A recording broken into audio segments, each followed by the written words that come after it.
샬롬, 안녕하세요. 거꾸로 순모임 예수님과의 만남 2과 강의를 맡은 정성미 간사입니다. 반갑습니다.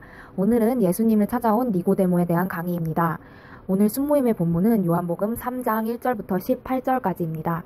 그럼 본격적으로 강의를 시작하기에 앞서 이번 과의 중심 내용에 대해 살펴보도록 하겠습니다. 이번 과의 내용은 바리새인, 즉 당시의 종교 지도자이며 하나님의 말씀인 구약 성경을 잘 알고 있던 니고데모라는 유대인이 어느 날 밤에 혼자 조용히 예수님을 찾아와서 나눈 대화를 중심으로 하고 있습니다. 예수님께 질문을 던지던 니고데모에게 예수님은 그가 천국에 들어가려면 거듭나야 한다는 사실을 알려주셨고, 사람이 거듭나기 위해서는 하나님의 독생자이신 예수 그리스도를 믿음으로써만 가능하다는 것을 가르쳐 주셨습니다. 그럼 이제 함께 성경 본문을 연구하면서 거듭남이 무엇인지 알아보도록 하겠습니다. 먼저 요한복음 3장 1절부터 7절까지 읽겠습니다. 그런데 바리새인 중에 니고데모라 하는 사람이 있으니 유대인의 지도자라. 그가 밤에 예수께 와서 이르되 라삐여, 우리가 당신은 하나님께로부터 오신 선생인 줄 아나이다. 하나님이 함께 하시지 아니하시면 당신이 행하시는 이 표적을 아무도 할 수 없음이니이다. 예수께서 대답하여 이르시되 진실로 진실로 내게 이르노니 사람이 거듭나지 아니하면 하나님의 나라를 볼 수 없느니라. 니고데모가 이르되 사람이 늙으면 어떻게 날 수 있사옵나이까? 두 번째 모태에 들어갔다가 날 수 있사옵나이까? 예수께서 대답하시되 진실로 진실로 내게 이르노니 사람이 물과 성령으로 나지 아니하면 하나님의 나라에 들어갈 수 없느니라. 육으로 난 것은 육이요 영으로 난 것은 영이니 내가 내게 거듭나야 하겠다 하는 말을 놀랍게 여기지 말라. 아멘. 오늘 본문에서 바리새인이었던 니고데모가 찾아왔다고 하는데, 그렇다면 이 당시 바리새인들은 어떤 사람들이었을까요? 본문에 대한 이해를 돕기 위해 바리새인에 대해 간단히 알아보겠습니다. 바리새인들은 회당에서 가르치던 유대의 종교 지도자 집단이었습니다. 이들은 율법을 자기들의 방식으로 철저히 지키려던 자들입니다. 그들은 율법에 대하여 잘 알고 있었습니다. 또한 율법을 문자 그대로 일일이 다 지킬 만큼 철저한 율법주의자들이었지만, 시간이 흐르면서 대부분의 경우 율법을 형식적이고 의식적으로 지키게 되었습니다.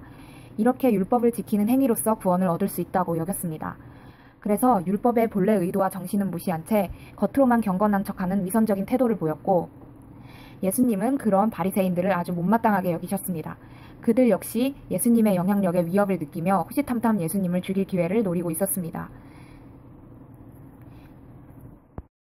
니고데모가 이렇게 예수님을 찾아온 동기가 무엇이었는지 우리가 정확히 알 수는 없지만, 그가 아무도 보지 않는 밤에 혼자 조용히 예수님을 만나러 온 것은 뭔가 은밀하게 예수님께 하고 싶은 말이 있었기 때문일 것입니다. 바리새인들은 예수님에 대해 적대감을 키워가던 중이었고, 예수님을 십자가에 못 박아 죽이기로 작정하고 있었습니다. 그러나 니고데모는 다른 바리새인들과 달리 예수님이 의로운 분이시며 하나님께로부터 왔다는 것을 알고 있었습니다. 그래서 다른 바리새인들의 눈에 띄지 않게 예수님과 대화를 나누기 위해 온 것입니다.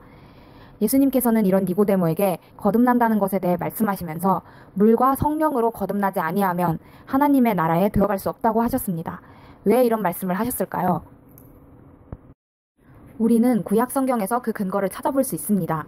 바로 에스겔 36장 24절에서 27절까지의 말씀입니다. 말씀 중 한 부분을 같이 살펴보도록 하겠습니다.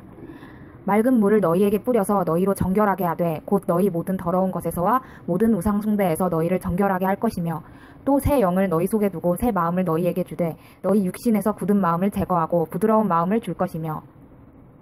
구약 성경에서 물과 성령은 정결과 새로운 언약의 일반적인 상징이었습니다. 이것은 대부분의 유대인들이 너무나 잘 알고 있는 내용이었습니다. 그러나 율법에 정통한 유대인의 지도자였던 니고데모는 예수님께서 말씀하신 거듭남의 의미를 제대로 이해하지 못했습니다. 거듭난다는 것이 문자적인 의미 그대로 다시 태어나는 것이라고 생각하고 예수님께 다시 질문을 던집니다. 그래서 예수님은 구약 성경에서 말하는 물과 성령의 의미를 다시 되짚어 주시며, 거듭나는 것은 육체적으로 다시 태어나는 것이 아닌 영적으로 다시 태어나는 것임을 가르쳐 주셨습니다. 지금까지 본 단락에서의 핵심 구절은 7절입니다. 예수님은 내가 너에게 거듭나야 하겠다 하는 말을 놀랍게 여기지 말라고 하십니다.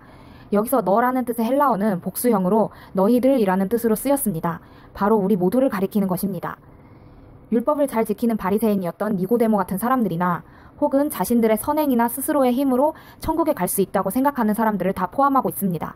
그러나 모든 사람은 거듭나야 하고, 이것은 우리 모두가 하나님의 나라에 들어가기 위해 반드시 해야 하는 것입니다. 그렇다면 거듭나기 위해서는 이제 우리가 어떻게 해야 할까요? 계속해서 말씀을 보며 함께 알아봅시다. 이제 본문의 두 번째 단락을 연구해보면서 거듭남의 방법에 대해 살펴보겠습니다. 요한복음 3장 8절에서 18절까지 읽겠습니다. 바람이 임의로 불매 내가 그 소리는 들어도 어디서 와서 어디로 가는지 알지 못하나니 성령으로 난 사람도 다 그러하니라. 니고데모가 대답하여 이르되 어찌 그러한 일이 있을 수 있나이까. 예수께서 그에게 대답하여 이르시되 너는 이스라엘의 선생으로서 이러한 것들을 알지 못하느냐. 진실로 진실로 내게 이르노니 우리는 아는 것을 말하고 본 것을 증언하노라. 그러나 너희가 우리의 증언을 받지 아니하는도다. 내가 땅의 일을 말하여도 너희가 믿지 아니하거든. 하물며 하늘의 일을 말하면 어떻게 믿겠느냐.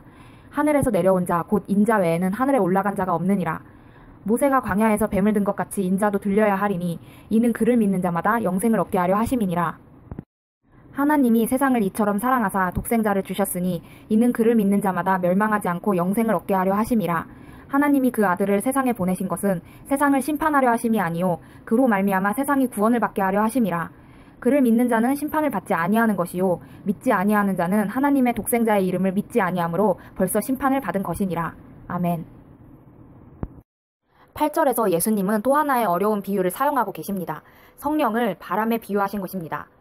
바람이 불 때 그 소리는 들을 수 있지만 바람이 어디서 와서 어디로 가는지 알 수 없고 바람을 조절하거나 예측할 수 없는 것처럼 성령은 우리가 통제하거나 예측할 수 있는 분이 아니라는 것을 보여주십니다. 성령은 그분의 때에 새로운 생명을 탄생시키기 위해 자기의 기쁘신 뜻대로 행하시는 분입니다. 14절에서 예수님은 자신을 믿는 것이 바로 이 새 생명을 경험할 수 있는 열쇠라는 혁신적인 주장을 하고 계십니다. 그 또한 구약성경 민수기 21장의 말씀으로 비유를 함으로써 설명을 해주십니다. 같이 민수기 말씀을 살펴보겠습니다. 민수기 21장 4절에서 9절까지 중에서 한 부분을 보겠습니다. 여호와께서 모세에게 이르시되 불뱀을 만들어 장대 위에 매달아라. 물린 자마다 그것을 보면 살리라. 모세가 놋뱀을 만들어 장대 위에 다니 뱀에게 물린 자가 놋뱀을 쳐다본즉 모두 살더라. 이 말씀은 모세가 이스라엘 백성들을 광야 가운데로 인도해간 내용입니다.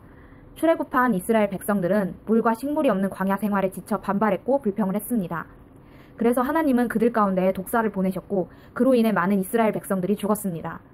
하나님께서는 그들에게 죄의 결과가 어떤 것인지를 보여주셨고 용서하며 치유하시는 하나님의 능력에 대해 이스라엘 백성들에게 가르치길 원하셨습니다. 그래서 하나님은 모세에게 놋뱀, 즉 구리로 만든 뱀을 장대에 매달아 모든 사람들이 볼 수 있게 하라고 말씀하셨습니다. 독사에게 물린 사람은 누구든지 하나님을 믿고 그 놋뱀을 바라보기만 하면 치료가 되었습니다.